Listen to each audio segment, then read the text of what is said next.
tapi saya usul di rapat pertama kemarin bahwa tidak selalu yang tidak visible pemerintah itu dibuang, Ya, karena ya. bisa jadi pandangan kita yang fundamental yang memang mungkin memang nggak visible pemerintahan ini tinggal setahun gitu ya, Ya. nanti di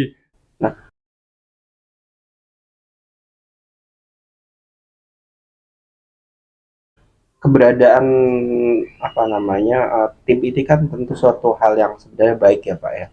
Tetapi kalau dari sudut pandang Bapak sendiri, apakah uh, hal ini akan memberikan dampak yang benar-benar positif, dalam arti benar akan diimplementasikan juga ke depannya, atau kira-kira bagaimana Pak? Iya betul. Jadi saya sendiri melihat paling tidak di antara yang pemegang kebijakan ini ya, Ya. karena kalau kita lihat sumber daya alamnya dan ini adalah Menko Polhukam gitu ya. Politik banget. Ya, itu kan tidak misalnya KLHK, Kementerian Lingkungan Hidup dan Kehutanan, tidak berada di bawah Polhukam. Ya. Gitu ya.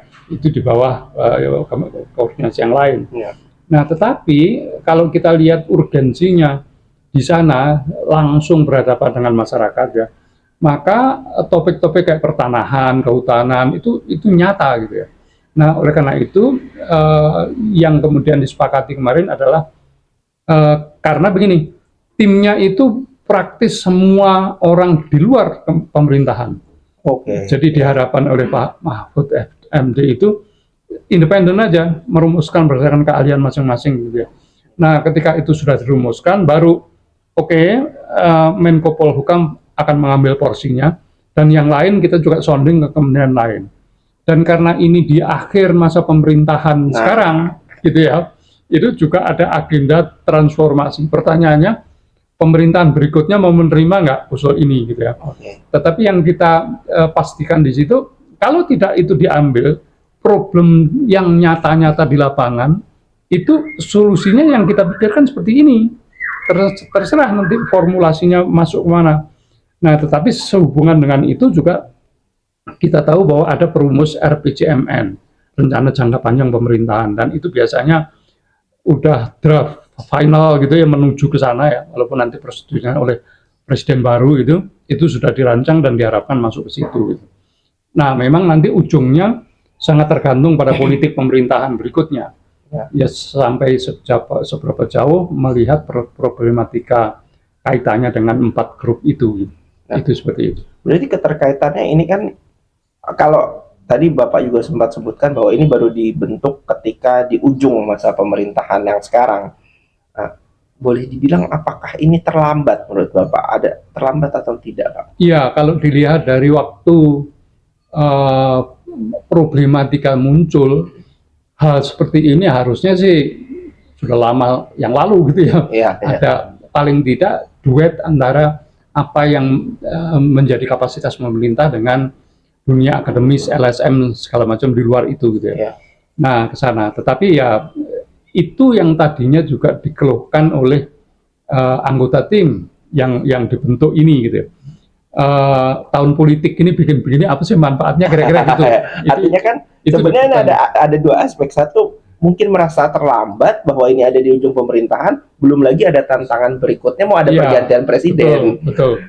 Jadi itu juga mungkin kemarin sejam lebih sendiri itu membicarakan itu, dan karena pokjanya itu sudah dibentuk 2 minggu sebelum pertemuan pertama, kita juga membicarakan dengan tim. Tapi paling tidak hal-hal pokok dari problematika 4 hal yang dibahas tadi itu kita bisa bicarakan bersama. Memang saya sendiri kemarin juga menanyakan, nggak mungkin dalam waktu singkat kemudian kita hanya memilih hal tertentu yang secara yang visible gitu ya untuk dilakukan dalam waktu 1 tahun, tapi kita melupakan masalah fundamental. Justru masa-masa fundamental yang berjangka panjang itu juga menjadi catatan penting ya. Nah, nanti mekanismenya tergantung Menko Polhukam itu bagaimana sebetulnya meletakkan itu dalam pemerintahan berikutnya kayak gitu. Ya.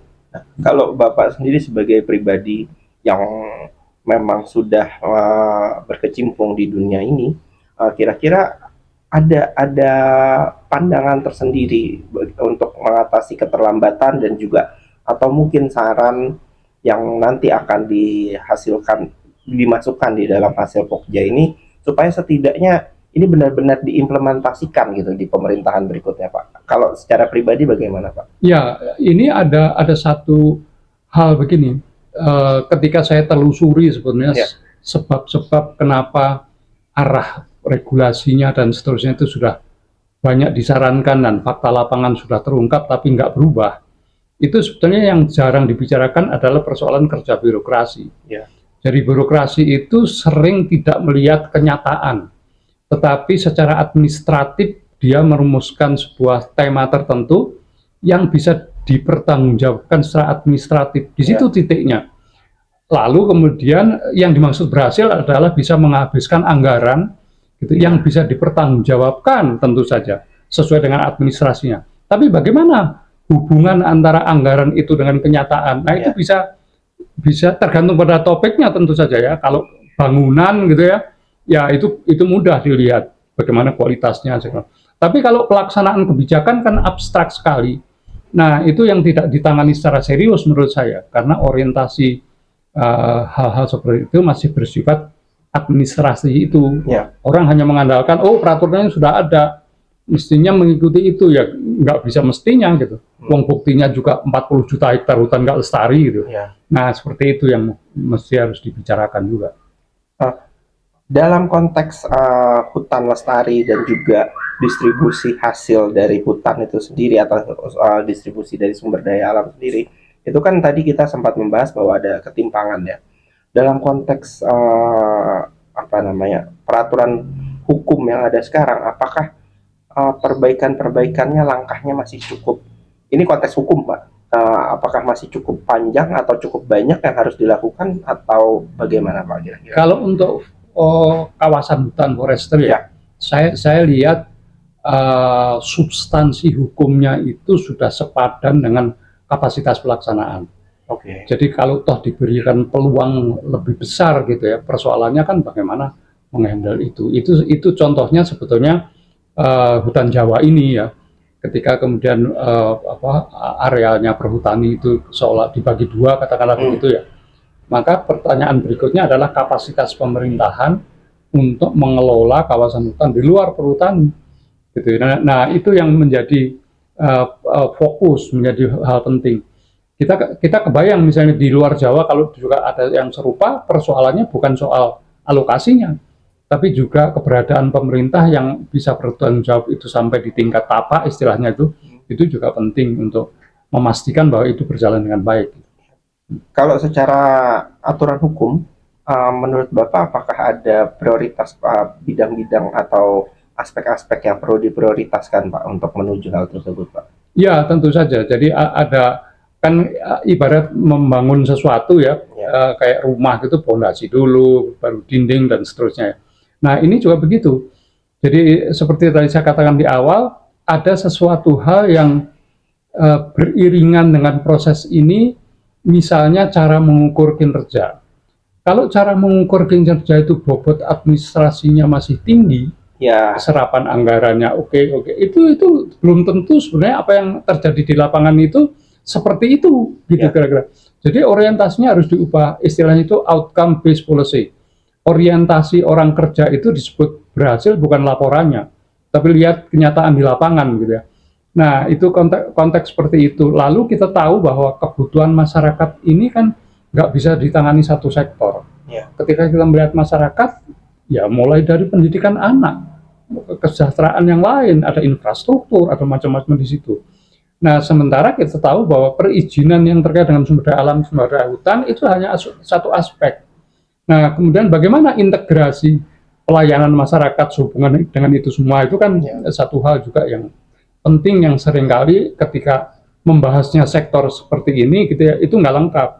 Gitu. Ketika kita bertujuan untuk memastikan misalnya kesejahteraan masyarakat itu kan luas banget. Ada pendidikannya, ada bidang politiknya, ada ininya segala macam yang di luar konteks yang kita bicarakan. Nah, terkait dengan penugasan Bapak di Pokja ini, time frame-nya itu sampai kapan sih, Pak? Kalau formal di SK-nya maksud saya, itu dua tahap. Satu adalah sampai Desember, bukan, September ini itu Pokja-nya merumuskan sesuatu ya, September ya. Oke. berdasarkan skop. Ya. Lalu tentu kemudian dipilih oleh pemerintah mana yang visible. Tapi saya usul di rapat pertama kemarin bahwa tidak selalu yang tidak visible pemerintah itu dibuang. Ya, Karena ya. bisa jadi pandangan kita yang fundamental yang memang mungkin memang nggak visible, pemerintahan ini tinggal setahun gitu ya, Ya. nanti diganti perintah baru, tapi itu urgensinya tinggi gitu. Nah itu jangan dibuang gitu. Nah lebih baik kemudian dikerjakan, tapi kita tahu juga ada catatan ke pemerintahan berikutnya bagaimana persoalan ini gitu ya. Nah itu yang sedang dibicarakan, dan tim ini sebenarnya dalam beberapa bulan ke depan itu baru sampai kepada rumusan dari apa yang dikerjakan gitu ya. Dan saya pikir memang ya begitulah cara kerja pemerintah, dan bagusnya juga independensinya tinggi. Jadi kemarin Pak Mahfud MD juga mengatakan seluruhnya ini dari luar pemerintah. Di dalam pemerintahan itu hanya sifatnya administratif ya, pelayanan apa sekretariat kayak gitu. Ya.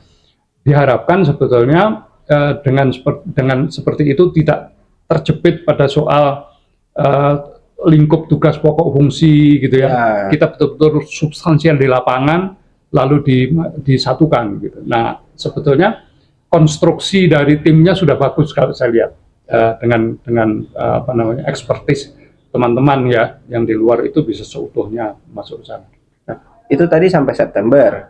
Lalu setelahnya bagaimana? Setelahnya itu kemudian memastikan tadi bagaimana juga pemerintah ini kan, apalagi dalam waktu singkat ya, dilihat tahun ini kerja apa KLHK, tahun ini kerja apa Menteri Pertanian, disisipkan begitu kan istilahnya. Sebab kalau tidak berdasarkan RPJMN, rencana jangka panjang itu ya nggak bisa. Jadi persoalannya bukan urgensi dalam artian teknis, tapi dalam administrasinya. Gitu. Mungkin itu belum dijadwalkan segala macam. Nah, sehingga dalam 1 tahun ini memang betul-betul matching dengan apa yang sedang dikerjakan oleh masing-masing itu. Tapi saya mengatakan nggak cukup, sebaliknya dari sisi substansi kan gitu. Kalau hanya berdasarkan itu mungkin nggak ada perubahan, karena itu sudah biasa dikerjakan selama ini, padahal perubahan ini beyond itu, melampaui dari apa-apa yang dibicarakan itu. Nah, kalau menurut Bapak dari time frame tadi ya, September harus sudah menghasilkan masukan lah seperti itu. Itu cukup nggak Pak untuk melakukan itu, dalam hal masukannya benar-benar berkualitas? Apakah waktunya cukup atau tidak Pak? Kalau itu sih cukup ya, cukup, karena kita bahkan bosen ngomong seperti itu. Jadi orang-orang yang ditunjuk dalam tim-tim itu sudah Bapak Gubernur kira-kira gitu ya. Justru ini kesempatan untuk